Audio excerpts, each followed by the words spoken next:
Welcome to The Burning of the Midnight Lamp, where we are dissecting music history album by album, track by track. In today's episode, we will look at two different tracks from Blade Runner album by Vangelis. That's the 9th track, Tales of the Future, and the 10th track, Damask Rose, which sort of float into each other and have a similar style. And the second track of these are also quite short, so we decided to put them in the same video clip here. Please remember to like and subscribe to hear all our discussions on this album and other albums and artists as well. We also have a podcast where we discuss the full album, the recording of it, how it links to the movie, a little bit on background on Vangelis and so on. And we have a Patreon where we have combined both the podcast and you can join us on listening to the full album from start to finish. My name is Frode. My name is Chris. My name is Eyvind. And let's go ahead with the first of these tracks, Tales of the Future.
And then it is Tales of the Future, a song which musically goes in a different direction again on the album. Much more Middle Eastern type of influences, maybe specifically because of Demis Rousseau's singing. And he sort of sings it in a which resembles an Arabic language, but it is only gibberish. There are some words here and there that actually mean something in Arabic. Demis Rousseau himself grew up in Egypt when he was a kid, so he knew some of the language, but if we say lyrically here, it is, the lyrics have no meaning here. No. But it gives that sense, that oriental influence to the whole musical atmosphere here. For me, it's a bit like more African music. It's like Tuareg kind of music influence I hear. But Mhm. I don't know about you, but there are some more African styles there as well. It could be. Mhm. And we also discussed earlier that Blush Response has some Oriental or Arabic style music. So this is connected to that, but also some scenes in the movie where he goes to the man who makes artificial snakes, and then to this snake pit, I think it's called, the bar. And it's a part of the future society that is a sort of a multicultural society at street level, where he goes to a Cambodian lady who does some genetic work, and then there's this old Chinese man who makes eyes, and you have this signs in different languages, and you have the Chinese hats, and so they're all different cultures mixed together.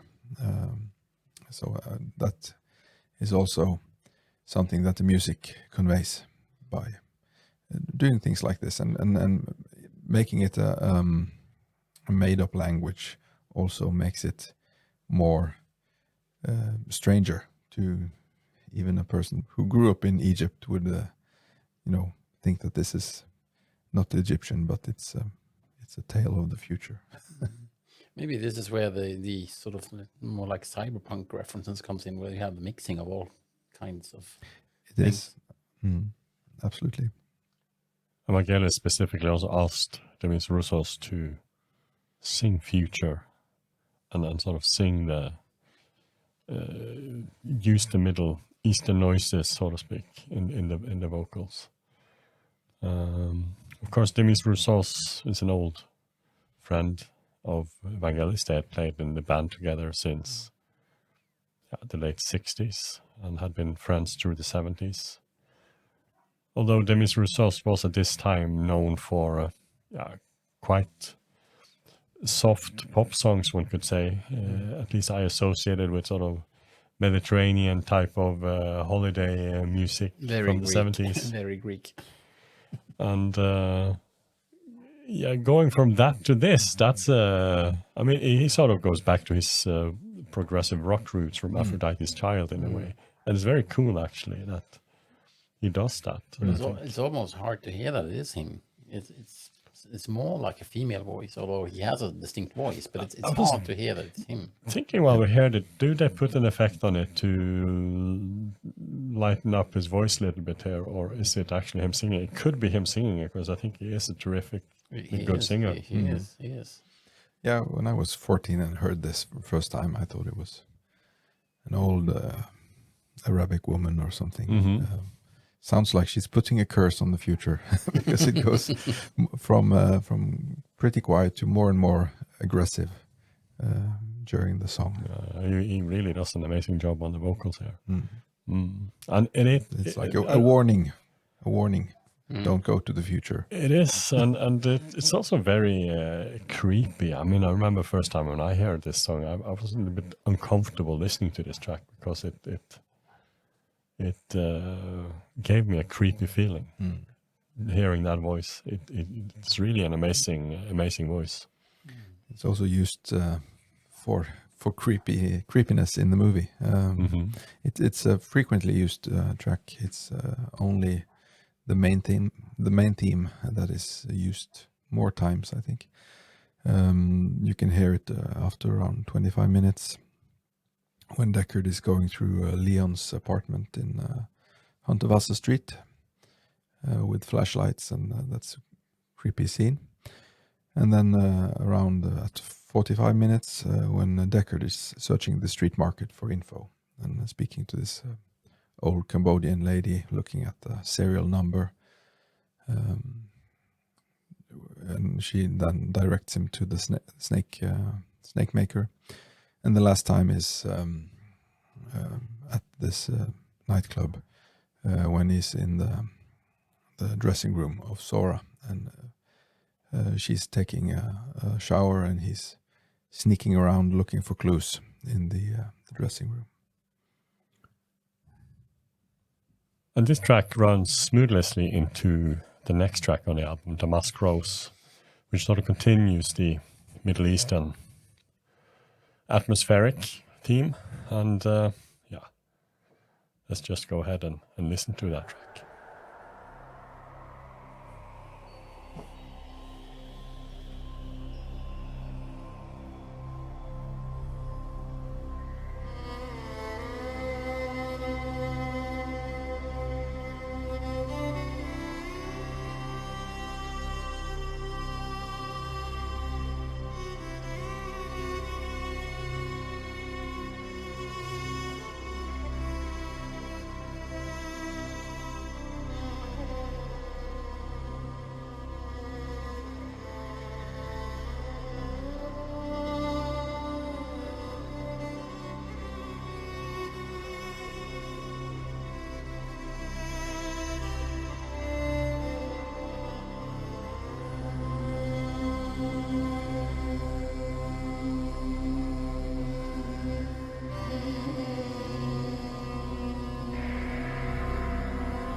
Damask Rose. Yeah, this is a track that is not on any versions of the movie. Actually, we don't know anything about it except that in the Future Noir book by Paul M. Salmon, it's mentioned that it's a 1982 recording, or the book mentions that only Wait For Me were recorded in 94, so it must be one of the old tracks, and I can easily imagine it being a part of many scenes in the movie, because it's similar in tone or style to the beginning of Tales from the Future. It could have been used in the places in the movie where that is used, but it's not as ominous as Tales of the Future. And it has this violin-like theme or it's It's the string instrument at least. It's more like a Japanese string instrument where they have this one string. It does sound, I mean, despite the title Damask Rose, it does sound a bit more further eastern or oriental. Yes, but I mean, the chanting is more like Mongolian throat singers. It's, There is a vocal. or the Japanese style. There is a vocal there as well, and as far as I can tell, or at least as far as we have found, there hasn't been any mentioning of who is playing on this. I doubt very much that it is Vangelis himself. He's probably got some session musicians playing the string instrument and doing his vocals. But yeah, it does sound a little bit. It's not throat singing, but it sort of touches into that style. Yeah, or ancient Japanese style where you have these guys with just one string and Combined with the strings as well, it almost difficult to discern if it actually is a vocal or if it is a string at times. But it is. You can also definitely hear the vocals shining through there at times. Short little track, only a little bit over 2 minutes long. And the last half minute of it is basically just the sounds leading into the next track, and the titles. But you have also the connection between the Tales of the Future and the Damask Rose. We have the wind noise, the wind theme again coming back, which he uses many times. I mean, it's easy to use that as a segue between songs, of course. But as we don't know much more about this track, and it's a short one, I think we'll leave it at that. Remember to like and subscribe if you want to hear other discussions on this album that we'll do. And we have 2 more tracks to do before we're finished with this album. And by that, it's only to say goodbye and thank you everyone for watching. And until the next time, goodbye and have a nice day. goodbye. Goodbye.